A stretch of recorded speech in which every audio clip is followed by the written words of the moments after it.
everyone. In this video I'm going to demonstrate how to replace the brake pads and rotors on a 2001 Dodge Ram 1500. So let's go ahead and get started. I've already got my vehicle jacked up. It's on jack stands. I didn't show that part, but just use common sense when you're lifting your vehicle. Don't rely on a jack to support the weight. Make sure you've got it on blocks or on jack stands. Obviously you can't use wheel ramps because we're going to have to remove the wheels and tires. So just be safe in whatever method you use. Since I've already got mine jacked up, I'm going to move on to removing the wheels. Now, just like replacing a flat tire, you want to break the lug nuts loose while the vehicle is on the ground, with the weight fully on the tires, so you're not trying to torque on the lug nuts while the vehicle's up in the air on jack stands. So I've already done that. The lug nuts are loose. I'm going to go ahead and finish removing them and pull the wheel off. I'll be right back. Alright, so I've got the wheel removed, and you can see that I've turned the steering all the way to the left to angle the hub and rotor and everything so that we can get better access to the back side of the caliper and the bracket and everything. To do that, you'll need to put your key in the ignition, turn it forward. Don't start the engine, but turn it forward, obviously, and then you'll be able to, it'll disengage the wheel lock or the steering wheel lock, so you can turn it to the left, and then go ahead and take your keys out of the ignition. So first thing we need to do, well, the first thing I would recommend is spray some penetrating fluid on the bolts.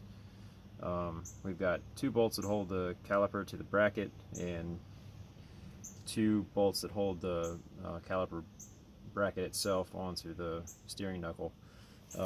You've got a bolt here and a bolt here that hold the caliper to the bracket, and then you've got a 13/16 bolt here and there that hold the bracket to the steering knuckle. Now, some trucks may have hex head caliper bolts. Mine has these like Allen bolts that I'm not a fan of because they like to strip. In fact, I already did the other side and I had a hard time getting them out. So I'm going to replace these with hex head bolts. So I went to the parts store and got a kit with new hardware. You can see the bolts have a hex head on them. Here's what the package looks like. I think it was like $5 per pair, so $10 for both sides. Here's what the old bolts look like, and you can see the Allen. And I ended up having to use a Torx bit. I think this is a, let's see, so we can see what size it is. Sorry, can't see the size, but I'll try to list it in the video description in case you have the same problem. I tried using Allen and it started twisting in the head, in the bolt head, and I was afraid I was going to strip it. So I tried this on a whim and it worked. So I'm going to replace those when I go ahead and get this caliper out. So the first thing we need to do is remove this caliper bolt and that caliper bolt. So I'm going to do that next, and we'll swing the caliper out of the way. Alright, I've gotten the upper and lower caliper bolts removed. So the caliper is kind of just resting in place. Now pay attention to how it removes so that you'll be able to get it back in more easily. Basically, you can see that it hooks on the bracket here. Now I'm on the passenger side. On the driver's side, it may be upside down, but you see it hooks there and then locks into place behind this little tab on the clip on the bottom of the bracket. So what we need to do is lift up this way on the bottom, and then once this is loose, this piece here that's hooked behind that clip can slide out, and then we can swing the whole caliper out of the way. Now you don't want to just hang it, let it hang by the brake line, because you could damage the line. What I like to do is hang it by a zip tie, and just loop it through one of the holes in the caliper and cinch it tight so that it's out of the way and secured without the weight hanging on the brake line itself. So see if I can do this with one hand. Depending on where you live and how much road salt your area uses, some of this stuff may be stuck together pretty well. I live in the mid-Atlantic, and we have some snow during the winters, but not nearly like what they have up north. And so when I did this on the driver's side, I was surprised at how easily it came apart. I didn't really have a whole lot of trouble. Penetrating fluid is your best friend. I like Blaster, PB Blaster, but you know, there's obviously some other choices, but I didn't have a whole lot of trouble, so I'm hoping that I'll be able to get this off without too much trouble. I might need two hands to get it started, but let me break it loose, and then I'll show you how to remove it and swing it out of the way. Alright, so I got the bottom loose and pulled out towards me. Now you can see the top will come free, and we can swing it over to the side and tie it to the frame, and then we can get to the bracket and the rotor. Let me tie this up and we'll move along. Alright, so I've got the caliper tied to the frame. Now we've got access to the bracket itself, and then we can get the rotor out of the way. Now you can kind of see that the rotor is loose now. Basically, without the wheel installed, you know, the rotor's loose, so it may be easier to put one of the bottom lug nuts on, just finger tight, to kind of square up the rotor so you can get your pads out. Looks like you can just see one of mine just fell out. Basically, they slide inside those clips like that. So if you pull the top out, you can lift out the bottom. You can see I got nothing left. I should have done this a long time ago. My brakes have been squealing, but I just haven't had time, and I didn't want to pay somebody to do it. So looks like I'll be able to get. Yeah, see, now the bottom of my rotor's pinched the pad, so I'm going to throw a lug nut on here to get that rotor to square up, and then we can get the pad and the bracket off. Let me do that and I'll be right back. Alright, so you can see I added a lug nut there, which moved the rotor more vertical. It's still cocked at a little bit of an angle, but I think I've got room to get the brake pad out. So now we just need to get the bracket bolts off. Again, it's a 13/16, one on the top, one here on the bottom. And these may be stuck pretty bad, like I said, particularly if you're in a northern area. It uses a lot of road salt and it's prone to rust.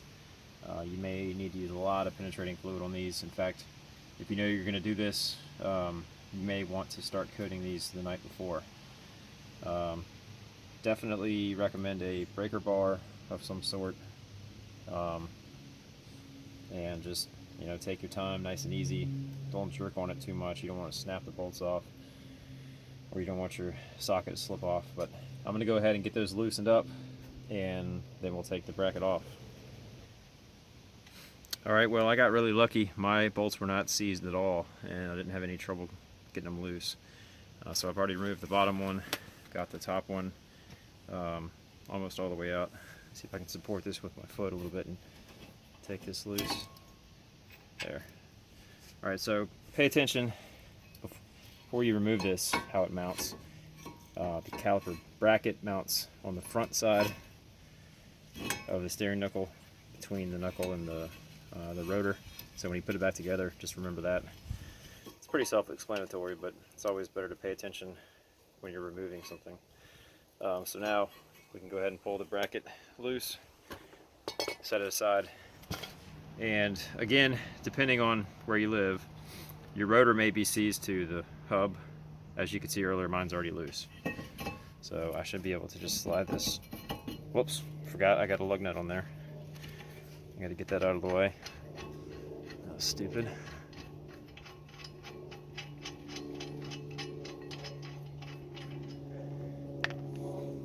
Now I can slide this off. And you can see the hub.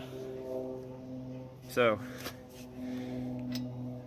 now we're ready to install the new rotor and start putting everything back together. Alright, so here's my shiny new brake rotor. I ordered a Powerstop kit. I'll try to list the part numbers in my video description. But this one's sort of a heavier duty version. It's drilled and slotted for extra braking capability. If you do any towing, this might be a good application for you. But as you can see, they're labeled. This is the passenger side. If they weren't slotted, then it probably wouldn't matter which side you mounted them on, but the slots need to rotate in the right direction, so that's why these are handed like this. But anyway, we are ready to go ahead and put this on the hub, so it'll go right on just the way it came off. You just need to slip it over the bolts or the wheel studs, and then we can put the bracket back on. So I would recommend using gloves, or clean gloves, or wash your hands before you do this, just so you don't get grease and oil all over your nice new rotors. Certainly you can clean them once they're mounted, and I'll do that as well, but I'm just going to try to keep them as clean as possible. So let me get this in place and we will put the bracket back on.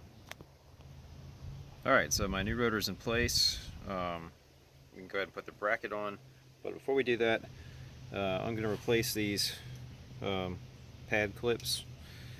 Here's the kit that I ordered. Again, it's Powerstop Extreme Z36, and it comes with new clips, comes with new boots for the guide pins, caliper bolts, which we'll replace in a second, but they go through the caliper. Just a little rubber boot, and there's a metal sleeve inside that the bolt slides through, and then the pads and some lubricant. So I'm going to put my new clips on.